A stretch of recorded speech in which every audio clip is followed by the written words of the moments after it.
Hey everyone, welcome back to Citywide Blackout, your home for music, movies, and more.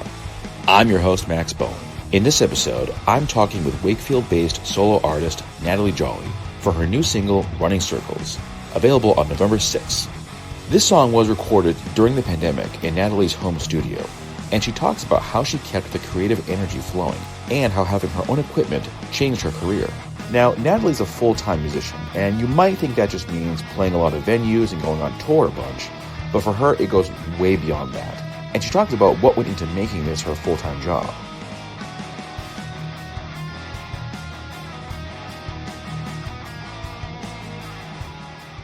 My next guest, well, she's been keeping very busy during this rather challenging time. I am joined by Boston area musician Natalie Joly. Natalie, welcome to the show. It's great having you here.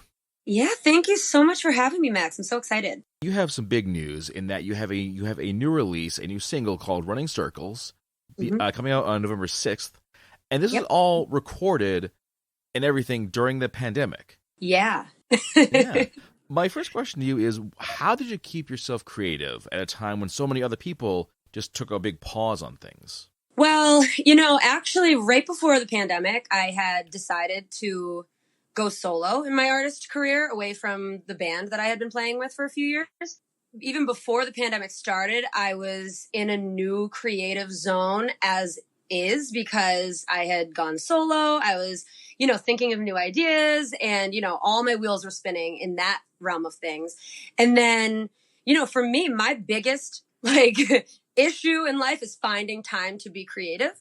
So I think when the whole world came to a halt and I was given all of this time to really dive into all these new ideas I was having and really settle into being a solo artist and have extra time to go and look at some of my older songs, rework them, things like that. Having that time for me was like a field day. I loved that because in my normal daily life, I have a hard time finding enough time to be creative. So I personally loved that. I couldn't do anything. I couldn't do anything else, Did you have a lot that you had to put on hold, concerts and such? Yeah. I mean, all performing came to a halt, 100%. I remember the day that I realized the lockdowns were starting and I was like, it didn't register to me that all gigs were going to be gone very soon. And I was like, let me just check in with my gig tonight and make sure we're still on. And I was like, hey, are we still good to go? And they were like, you know what? I think people are really tentative to go out right now. We're going to hold off. And I got home. I was about a half an hour from my house. I canceled that gig for that night. By the time I got home, all my gigs for the next 3 weeks were canceled. It was like everything happened at once. I was like, oh my God. And I was at that point playing out 3 times a week, basically. And I got home and was like 10 text messages, like, we're done for the foreseeable future. We can't do anything. And I was like, whoa, that just happened really fast. All in a half hour. Holy crap. Yeah, it was wild. I remember I sent the first text, I think, to my mom. I was like, oh God, my gig got canceled tonight because of COVID.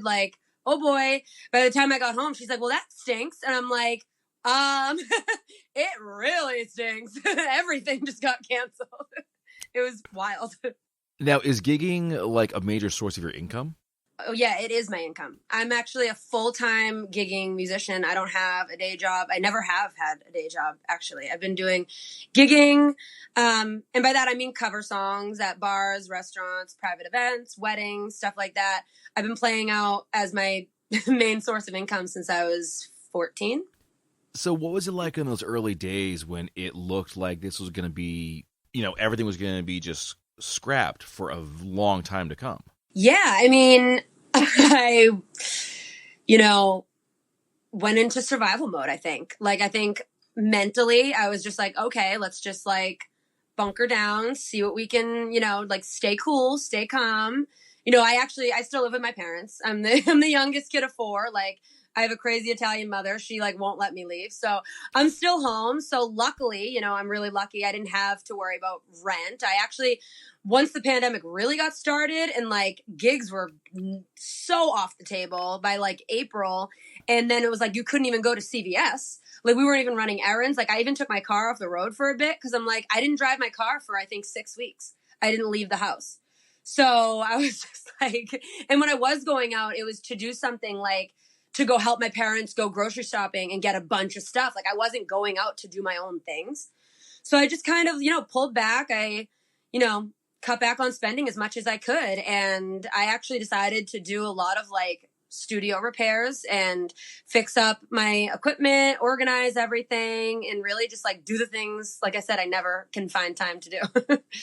That's really cool that you decided to kind of make the most of the time, because I know a lot of folks who just lived on Facebook and Twitter and were just reading the news all day, and it was driving them into a panic. Yeah. I'd like to ask how you avoided that.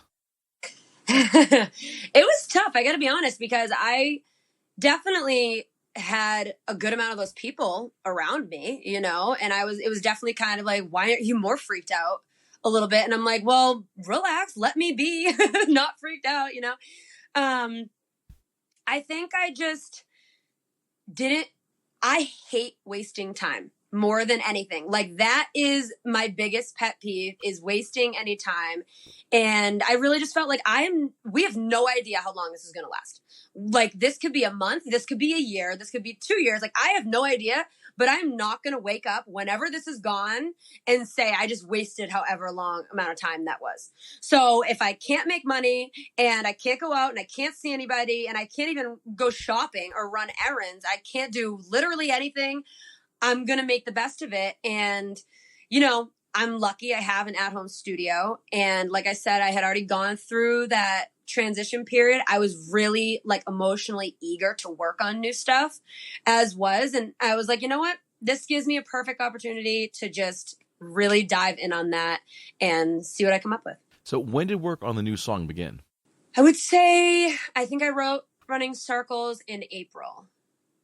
And one of my biggest things while I was in the studio is like, I've always written songs start to finish, me and a guitar or me and a piano, and I demo them. I've always had enough equipment to get a demo done and get all like my vocal ideas out. And I really decided I wanted to dive in on doing full arrangements on my own, because I think like over the years working with the different musicians and stuff, I've really, built a passion up for part writing, like guitar solo writing, lead guitar writing, bass part writing, drum part writing. And I really decided to work on those skills. So Running Circles, I think, was the second song I did like my first ever full arrangement for. And, I kind of went nuts with it because I was just trying so many different things. Like I got a new like MIDI keyboard with a drum pad, and I have like, I have basses here. I've come from a really musical family. So all the equipment that I've chosen to ignore for a long time, I was like, you know what, let's see what these things do. And let's try out a couple new amplifiers. And Running Circles was, I think, the second demo I did of like actually writing the entire song myself. Wow. So it sounds like there was a lot of learning that went on in this process. A lot. Yeah. A lot of production learning. Like I've always been a songwriter. I've always been interested in production, but I think I've always felt like I didn't know enough to really like enjoy it without getting frustrated. Like you get like 70% of the way, but you can't finish it. You don't know, like you just don't have the knowledge to finish it on the computer, on Pro Tools. You don't know how to get like, you record something, it comes out amazing, and then you realize that it's peaking, it's way too hot and you can't use it. It's so discouraging when things like that happen, that I think I really like honed in. I started a whole notebook of all my production notes and all my settings that I know will work without having to recreate it every time. And I think I just got into a groove. Like I was like, oh my God, I'm actually doing it. The product sounds pretty good. And I just kept going. Every song I wrote throughout the pandemic, I was doing full arrangements for. And I really kind of it was probably like over 10 songs that I really worked on all those production and songwriting skills, Given this experience, do you think that this is how you'll be making your music for the foreseeable future? Absolutely. 150%. It is honestly the most like freeing thing I've ever done in my entire life. Because, when you're working with a band or you're working with other musicians in general, like like I said, I've always written the music, like the structure of the song, and then I'll bring it to other people to help write the guitar solos and the bass part and the drum part and stuff. And I think I always felt a little bit like, I would do that differently. I would do that a little differently. But you don't want to step on someone else's toes, and you don't want to force them to play something they don't want to play. You know, they have their own creative process as well. And I always wanted to respect that. But not to be a jerk, now that I don't have to respect anyone else's creative process, I'm like, this is awesome. Like, I can just do whatever I want. And sometimes it sounds terrible. And that's okay, because no one else heard it but me. You know, I'm just doing my own thing. And, you know, it's really like the most liberating thing I've ever done. And the best part is, if you wake up at 2 a.m. and say, I want to work on this song, you can go work on that song. Exactly. And not even that, but not only like at any time of the day can I go work on it, I can also work on it for as much time as I have, like not working around other people's schedules and other like boundaries set. Like, my only thing stopping me is if I have a commitment, and if I decide, hey, you know what? I'm on a roll here. I know we had dinner plans tonight, but I'm going to have to reschedule. That's a lot different than asking a band member, hey, can you reschedule like your family party? Like, you can't do that, you know? So being that it's all on me, honestly, I have so much more control over the situation. And like, I know that sounds a little bit like I'm a control freak, but like, I'm gonna be honest with you, I kind of am a control freak. I want my songs to sound the way I want my songs to sound. And if I can pull off playing it in a way that like is pleasing to me, then I'm gonna do it. Like, when we did Running Circles, the demo, I played everything and it was triggered drums, because I don't play drums. But I programmed the drums. And when I did this new version, like, I hired somebody else to play the drums for it, because I can't do that. If I wrote a solo that was too difficult for me to play, I'll hire someone else to play it. But like, I'm not stuck on performing everything myself. But I think the dynamic I've created of writing and arranging everything on my own is like, so far, the best dynamic I've had recording in my career. And I think one of the best parts is you can take your time and not sit in the studio and think, okay, 1 hour later, that's X amount of dollars gone. Yeah. 1 hour later, that's another X amount of dollars gone. There's not that fretting, thinking, okay, we got to do this in 3 hours because that's all we can afford. You can work on a song for like 10 days if you want to. Yeah, you know what's interesting that you say that is with the band, like our last 2 singles, which are up on my Spotify and Apple Music, you can get them, they're out. They were produced in-house. And we even mixed them ourselves, sent them out for mastering. So that mindset of not being like rushing against the clock, against the dollar for me has like, I've always felt like that. Like, that's why I've built a studio in my house. And that's why I've learned so much about production, is to not have to be in that position.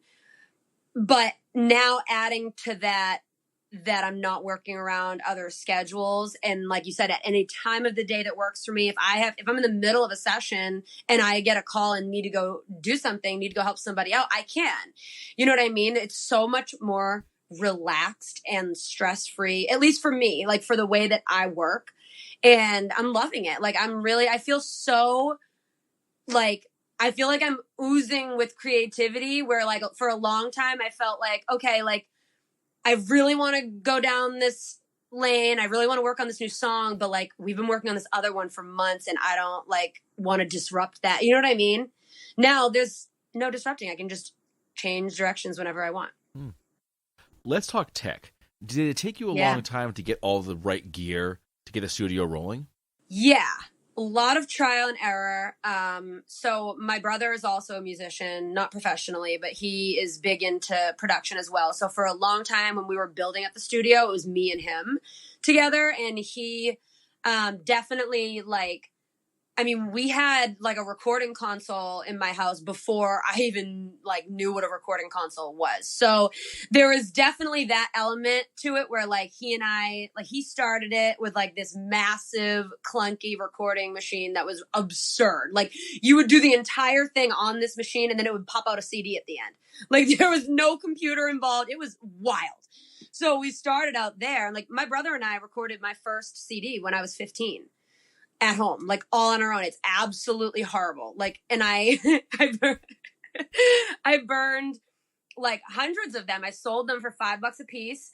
And then we took whatever money I got from that to upgrade some equipment. We got like Logic instead of using this big machine.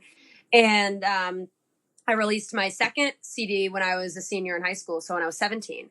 And then from there, like at that point, I think after our first 2 projects, we started figuring it out. At that, like, we knew what interfaces we need to have. We transferred over to Pro Tools. We knew what speakers we needed.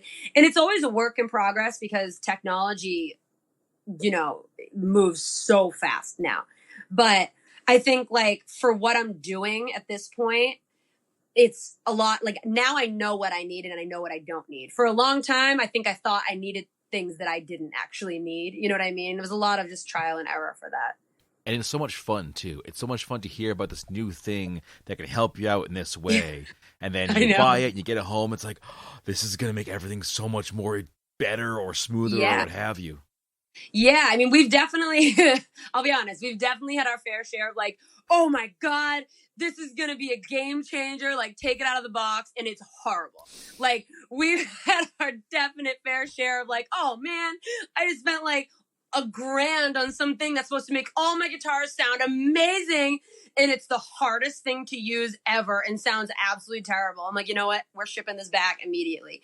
So there's been a lot of that too. I mean, and a lot of the stuff, like, I have kind of really dove into being like, I do a lot of things myself. Like, I'm a big DIY person. Like, over this summer, I built myself a new studio desk from scratch. And I built myself, like, I didn't want to pay for a $1,500 vocal booth. So I built myself my own vocal booth. That was last year's big project.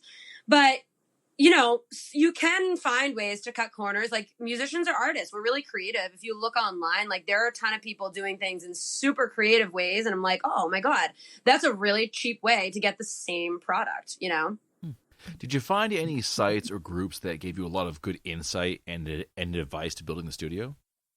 To be honest, gear-wise, I really only trust people that I know. Like, I ask people that I know have really good studios, or I ask people to ask people, you know. I really only trust, like, personal contacts for actual gear. But when it comes to creative things like the desk or, like, you know, I have, like, an amp wall that we built at one point, or I have, like, a pegboard for all my cables. I go on Pinterest and just look up studio designs, like, all day long. I follow so many Instagram pages that are, like, studio design, like, whatever. And I'm obsessed with them. Like, every studio, I'm like, I need that. I need that. I need that, you know? So it's cool seeing what everyone else is doing. I think the biggest mistake I made when I was looking for new gear for my setup was to just Google, you know, best microphone, and then, you know, million designs and not having any clue what differentiates them. And that was like, nope, done. So I joined a couple of Facebook groups for podcasters. That really set me straight because I didn't know these people, but at least they all had some common consensus. Yeah. The problem is with searching things online now is you're getting like ads as your results, not like legitimate good results. And the other thing is with gear, like, it's funny, you know, like I said, I come from a musical family. My dad's a musician, and a lot of his like ex-bandmates, his friends have been like big mentors to me. And, you know, one of them said to me once, like, back when I was a kid, if I bought like a crappy guitar, it sounded horrible. He's like, now you buy a crappy guitar and it's perfectly fine. Like, the level in which we're building equipment now is like, I tell people, if you're buying a microphone from like $100 to $500, you will not hear the difference. Like, audibly, as an untrained ear, you won't even notice the difference. It might have some different buttons on it, might have some different features, but like, ultimately, it's a pretty level playing field when you're in a certain like price range right now. So I agree with you. I hate researching things online. It's the worst. I hear that. My whole setup cost maybe $500, and wow. I could do better. I could do better, certainly, but I don't have $10,000 to spend on this kind of stuff. I am, you know, on a budget, so I managed to kind of make it work within my means. And like you said, it's not hard to do that. It's not hard to get quality out of a little bit of cash. Yeah, no, absolutely not. And with that little bit of cash, if you work on the knowledge, that's more beneficial than buying really expensive gear. I know a lot of people that have a lot of expensive gear that don't know how to use it. And what good is that? You know? And then I know people like yourself that bootstrap it and it sounds great. If you have the knowledge of where to put your inputs at and what kind of compression to use, like you'll get a better result out of $100 microphone than someone who has a $2,000 microphone that doesn't know how to use it. And like you said, it's also about like knowing folks who know the stuff too.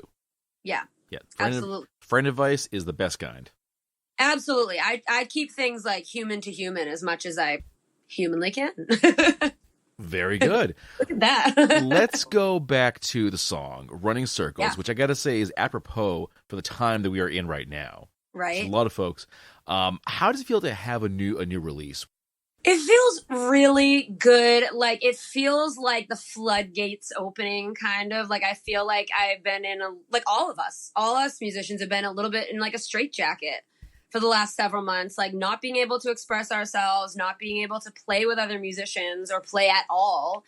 And, for me, this has been a long time coming. I haven't released a single since I think March of 2019, I want to say.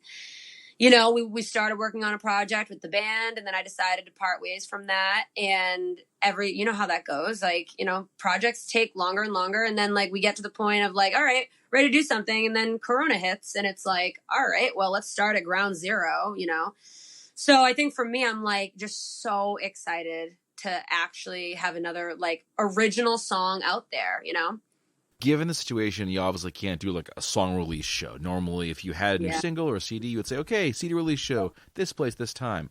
How are you doing that? How are you going to like mark the occasion? Yeah, that's a good question. I mean, I feel like right now I have been super focused on my social media pages because that's all I've really been able to do. So I've been working on building up my YouTube, my Instagram, my Facebook, really taking the time that I now have to connect with some of my biggest fans that I usually don't have a ton of time to talk to and connect with. And, I've also during the pandemic really focused on like building a team around me of people that can help me with things other than the music, like the marketing, the branding, the actually having a release plan behind things. I think as artists, like I'm all for a release plan, but like I'm the artist. I'm like, let's go. I just want to get it out there, I'm not thinking strategically. Like I'm on like when I'm releasing songs, I'm on like an emotional high and I just want to listen to it over and over again, show everyone.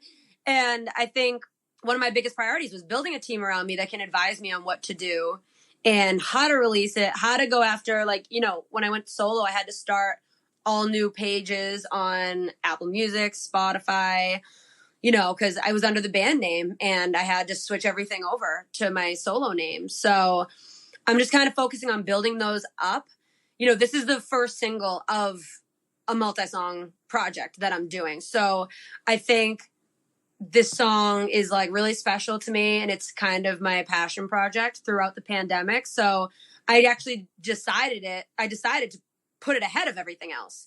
And it's kind of just like the icebreaker, I think, for the rest of the project. We're going to push it online and basically just the whole campaign is going to be online. That's our only choice at this point. Mm-hmm. You mentioned the team. Part of your team is the person who brought all this together, Nina Piquel, whom I've known for a long time.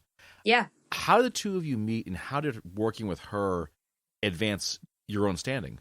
So me and Nina have known of each other for a long time. We've never actually, worked directly together, but obviously we run in the same circle, go to the same events, that kind of thing.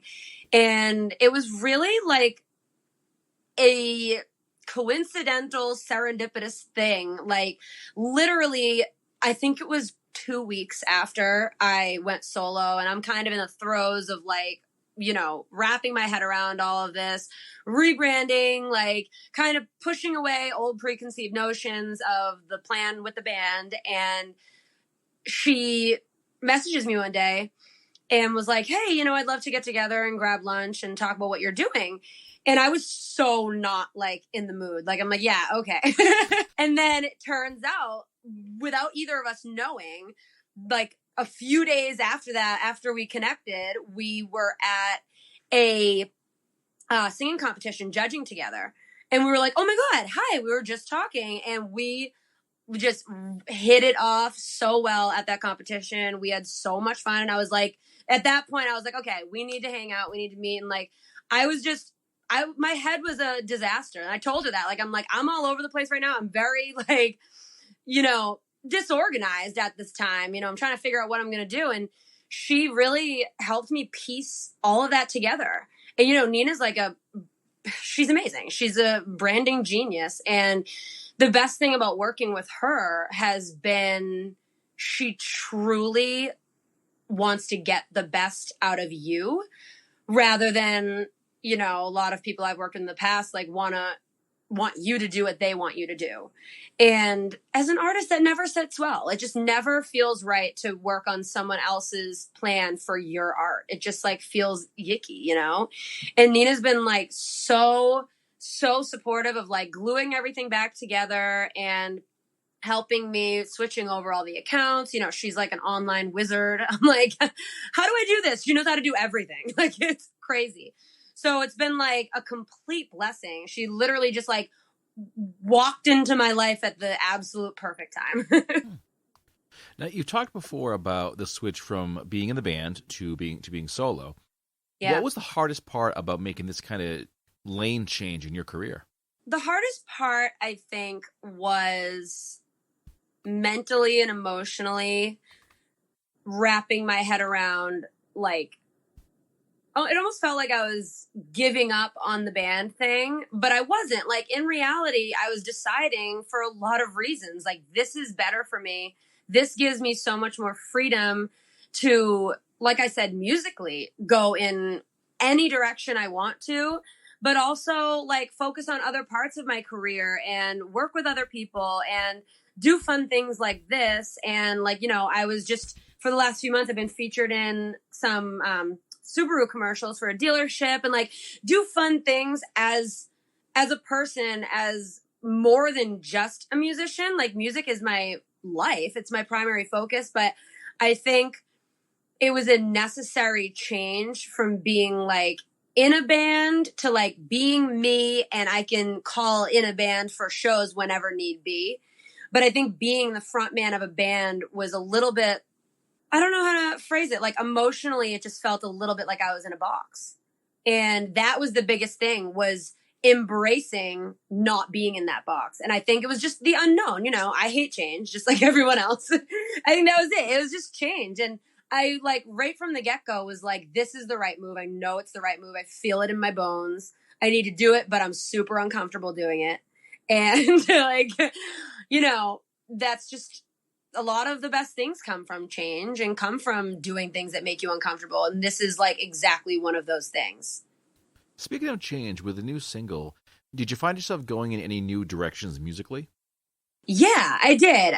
I mean, I definitely feel myself going in more of a pop girly direction than where I was before. If you go listen to my last single, You Oughta Know, was with the band, and I love it. I absolutely love it. I'm a rock and roll girl at heart, but I really write a wide variety of music.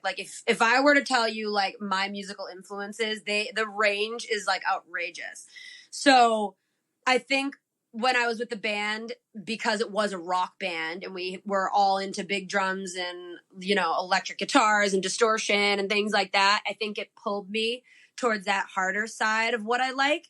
And like I said, I still love that, but I think it's a little bit stifled the softer, more poppy, gentler side. And that's kind of what came out in this song. You've heard it. I mean, by the end, it's this swirling, all-encompassing arrangement of vocal harmonies. And I live for that kind of stuff. And in order to do that, the song itself needs to be pretty simple. It needs to be pretty straight up and nothing taking away too much attention. And, being able to make that decision, creatively, I'm going to keep the song super simple and really make this basically a vocal song is how I look at it. And I don't think I would have made that decision with the band. So it's kind of it's allowing me to just go in different directions, make decisions that I ultimately wouldn't have made before. And since you got your own studio, you can just play around all day in this musical playground. It is a musical playground. That's exactly right. Yeah, exactly. What led you into pursuing music? You mentioned your musical family, your brother, your folks. What happened that made you want to do this as a full-time gig?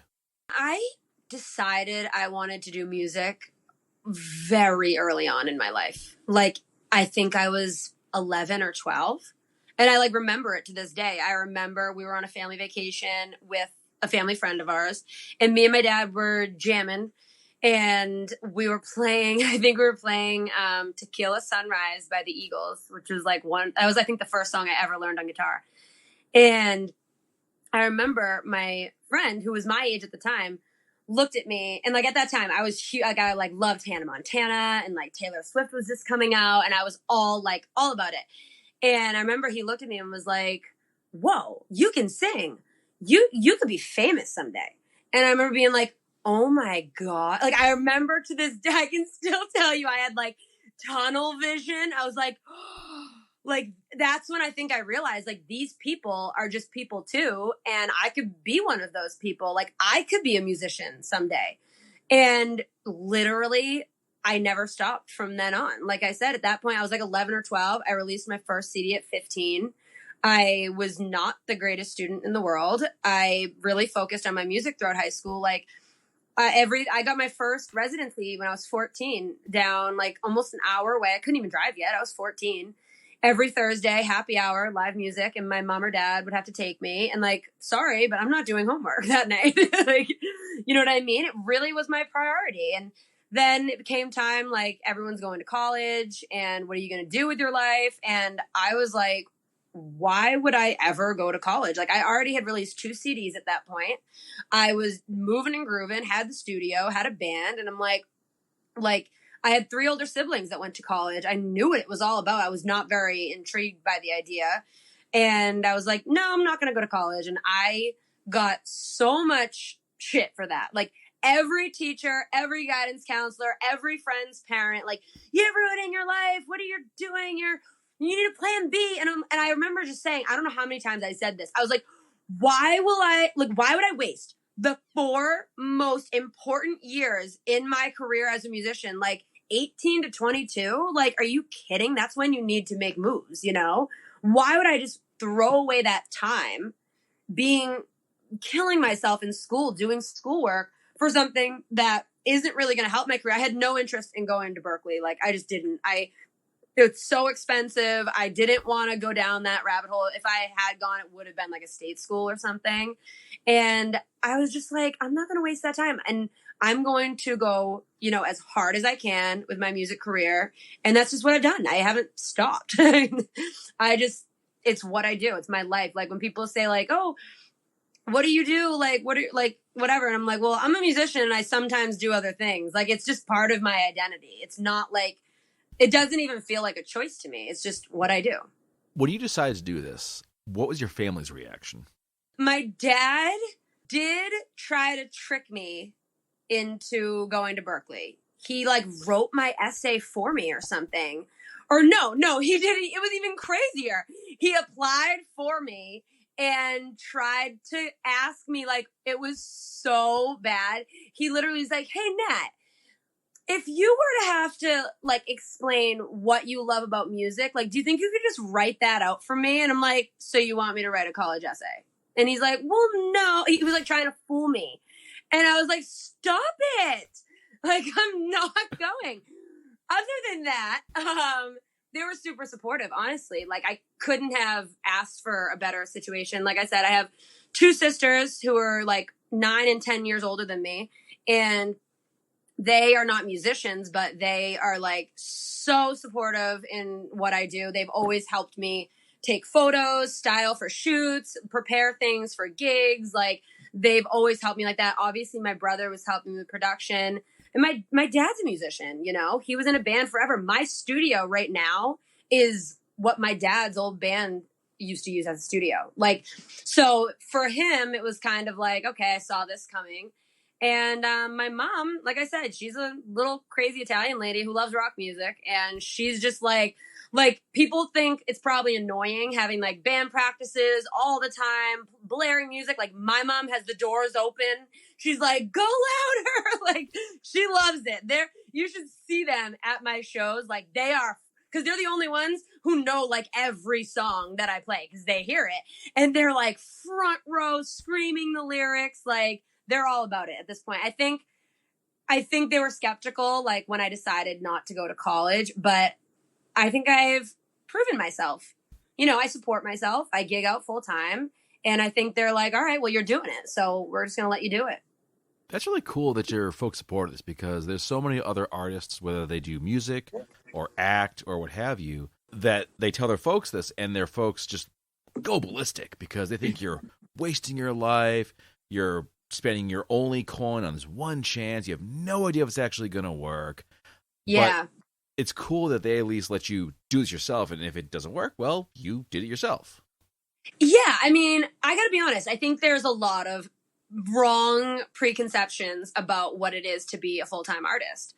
And it also depends on the artist. You know, we all know the musicians that claim they're trying to make it when in reality they're sitting at home smoking weed and doing their thing, and like, good for you, you know? But if you have a parent who's all into like higher education and that's the way that you're going about it, it's going to be a really like bad match. You know, I have parents that aren't super into that. Like, you know, my dad's a business owner. He's an entrepreneur. They're not really like into the whole, like, I mean, all my siblings went to college because they wanted to, but it's not like a prerequisite. And being that my parents are musicians, they just understood, I think, that this is a potential career. Whereas I think a lot of parents look at it as a hobby, and it doesn't need to be a hobby. Like, you can make really good money being a musician.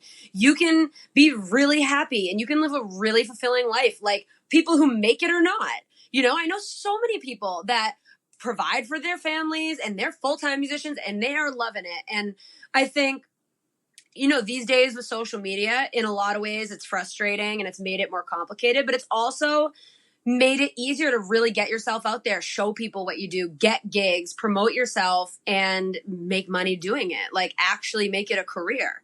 So I feel really bad for artists that, you know, parents don't necessarily see that. I feel really bad. Like, I know I'm very lucky to have the family I have. What's involved in being a career musician? What does that actually entail for you? Everything. It's funny, like, I think a lot of people don't get it, which is, you know, expected. And I love when people ask me, like, so you don't have a job? Like, what do you do all day? And I'm like, what do I do all day? Like, you don't even want to know what I do all day. Like, being a musician, you have to be everything now because of the internet and because of the way the industry is. Like, I'm a musician, I'm a songwriter, I'm also a performer. I also need to understand how all the gear works. I also need to, like, I also have to be basically like a photographer, photo editor, video editor, content creator, marketing director, branding expert. Like, you have to wear a lot of hats to do it, because, I mean, you can't hire all that stuff out until you get to a certain point. It's just too much. It's just too expensive. You can't, like, you're basically a business, you know, like, if you were to do a startup company, what would you have to do? You have to do everything. When you're a startup company, you're making the goods, you're shipping the goods, you're doing the invoices, you're calling the clients, you're trying to get clients. You're literally the business. And that's what it's like being a musician. Like, I would love if I got to just sit around and play music all day. Like, that's my goal in life, is to be able to just outsource everything else and be like, I'm just going to show up and play, and that's going to be great. But I mean, I got to be honest with you. I have some of my father's entrepreneurial spirit in me. Like, I love business. Like, it just so happens that, like, I'm in the music business and I love that side of things. Like, I think it's really interesting. I do enjoy, like, creating content, and I like other aspects of it. Luckily, like, so to bring it back to running circles, I'm actually making the entire music video myself. And I'm so excited to do that. Like, that sounds really fun for me. I know it's going to be, once I get down to the wire, I'm going to be pulling my hair out. I know that. But for now, like, I'm really excited about it. I'm actually making the video be kind of like a documentary style of life in quarantine, like what my life was like. A lot of the footage that's going to be in it, I legitimately did take during the lockdown, not having this plan yet, but videoing myself in the studio, or, you know, videoing building and buying the desk and doing stuff like that. Like, really what I did during the lockdowns. And, you know, I feel like musicians right now, we're all stuck in a big rut that we can't control. And we're all just kind of trying to inspire each other to keep circulating that inspiration and that creativity. And I know there's a lot of things that people have done over the last few months that have inspired me. So hopefully, showing what I did during the lockdown and releasing a song and producing the song, making a whole video on my own. The whole video was shot by me and is going to be edited by me because I'm not going to bring a film crew into my house right now or into anywhere right now. So I had really no choice. And I when I thought of the idea, I was like, you know what? This song is like my, musical baby. It's the first song I'm releasing that I produced and wrote everything myself. So why not keep the video the same way and just make the whole thing just this big, passion project? I think people, if you told them that you're a career musician, they might assume that, oh, so you must be touring all the time and playing all your own music, and you're doing those things, but you're also, you work weddings, you work cover nights. You mentioned that you've had your music featured in a Subaru commercial. So I think it's that diversity that helps to make it.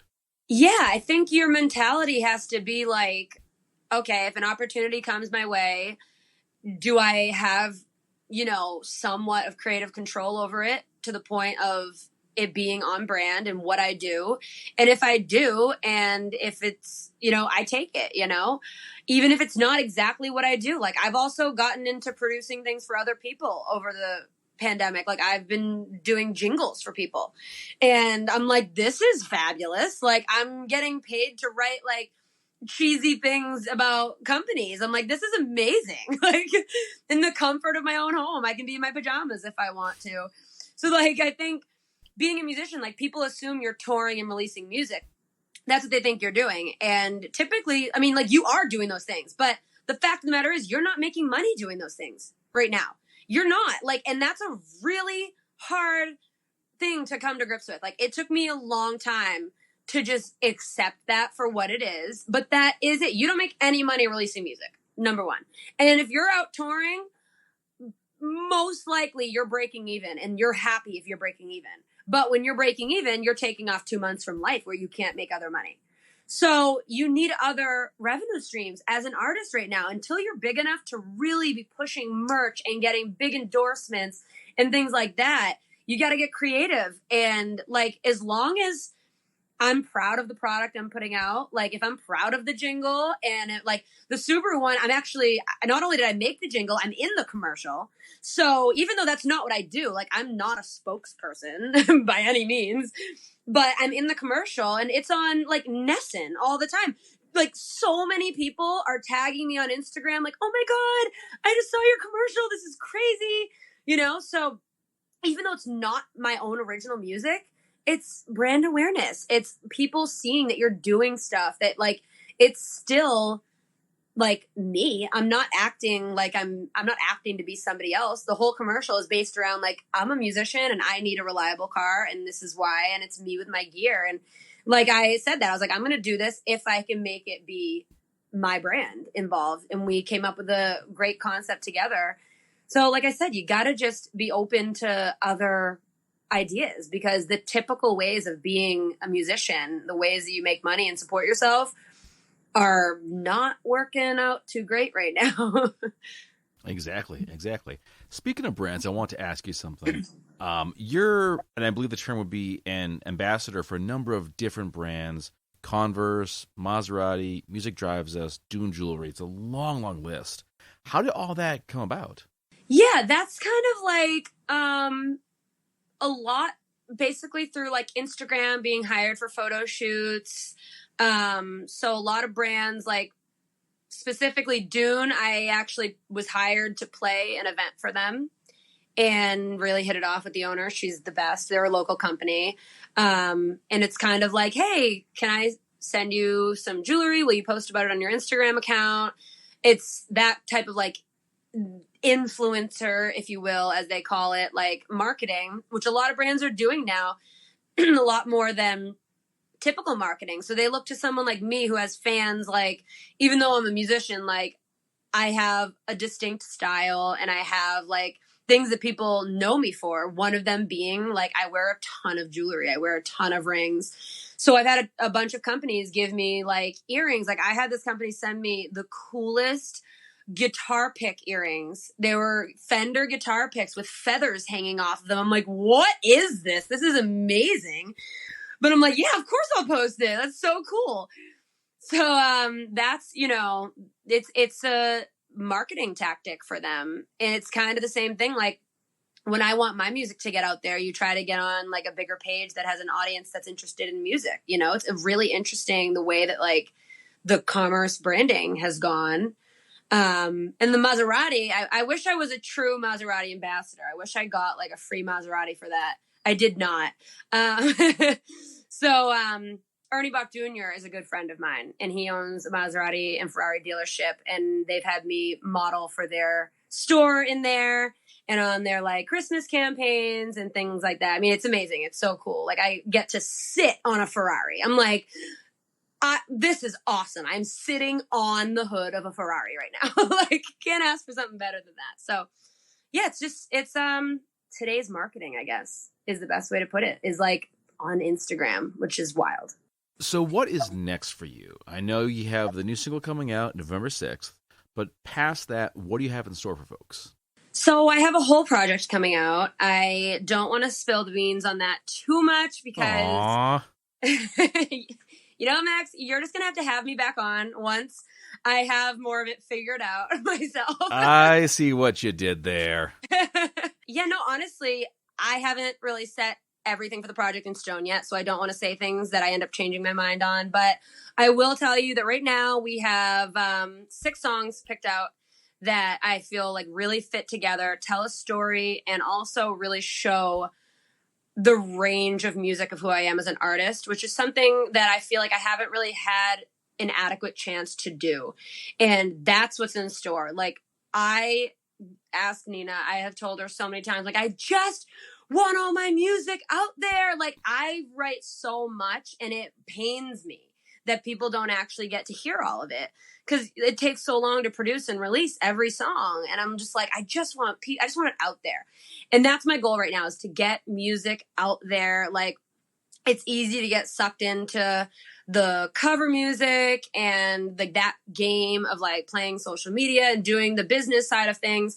And right now I'm just, you know, solely focused on getting new music out there and out into the world, show everyone what I've been working on for so long. Like I said, I haven't released a song since, you know, spring of 2019, which was great. I mean, that song won Song of the Year at the New England Music Awards. So like, I'm not mad about that whatsoever, but I'm a little mad that I haven't been able to release something since then. So that's what's coming up. I am so excited. Like all the songs are well underway. Like it's not, you know, we're building up the whole project at once and obviously going to release them most likely one at a time, or at least the first few as singles, because I do have videos as well.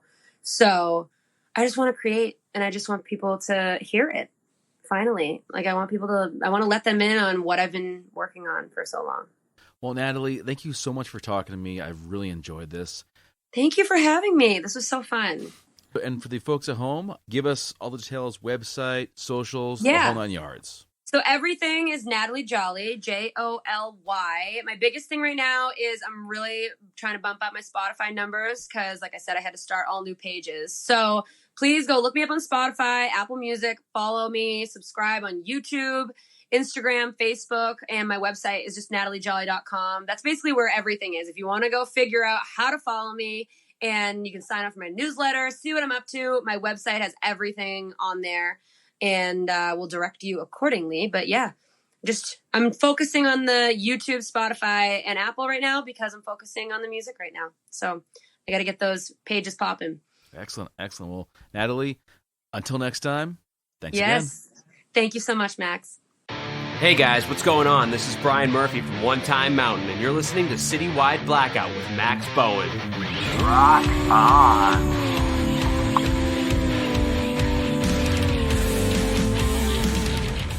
Hey everyone, Max Bowen here. If you're a longtime listener of the show, you know how much I love Comixology. This is the best place to go for digital comics from every company out there, from the big two to independent creator-owned titles. Well, folks, the big news is that they are hitting the presses.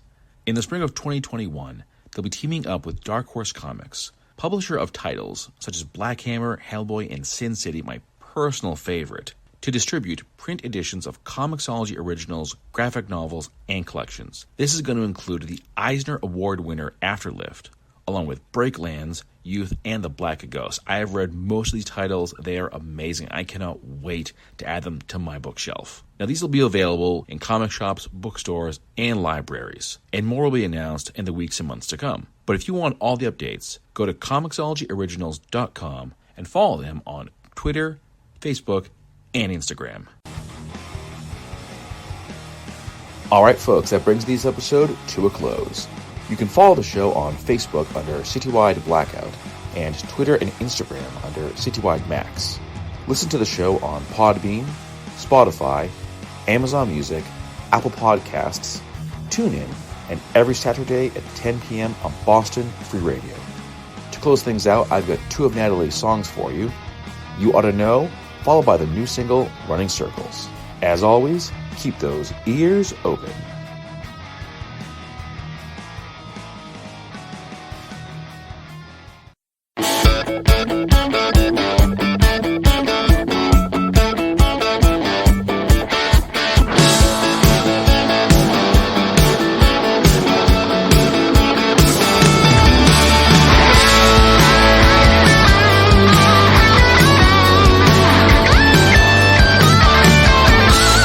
Wasting time on the borderline. I find you wandering for me. I am hurt and hazy. The question stands, will you ever find me? Don't drive me crazy, call me baby, when you know it's much too late. Don't compliment me on the daily, 'cause you know it makes me shake. You oughta know. You oughta know that I never let you go.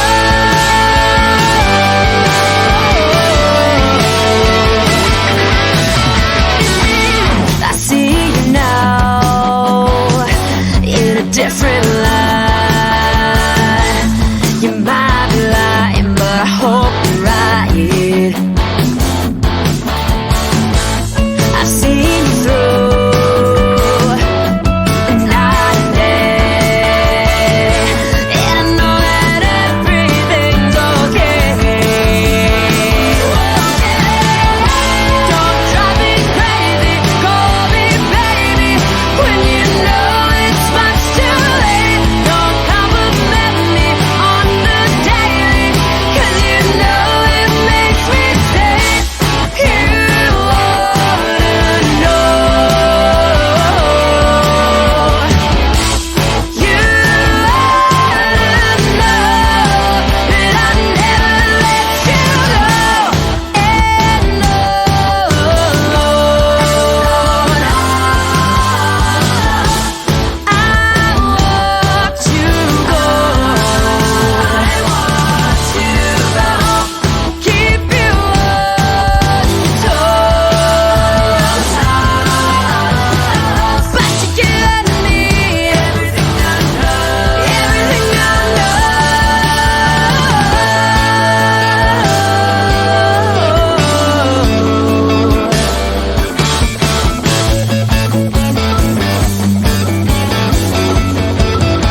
like a drive-by on Judgment Day. You act so innocent, but you are wise. It's just easier when you tell yourself all those pretty lies. 'Cause I keep feeling into myself, and I can't keep my heart on a shelf. You know we're alright where we're called to be, and it's all keeping the sanity of your life. I keep running circles, see how good my word pulls. I know you can hear what I'm trying to say. You and me will learn who we can trust, we're forced to. I'm tripping over words each and every day. Keep running circles your way.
I'm tripping over words each and every day. Keep running circles your way.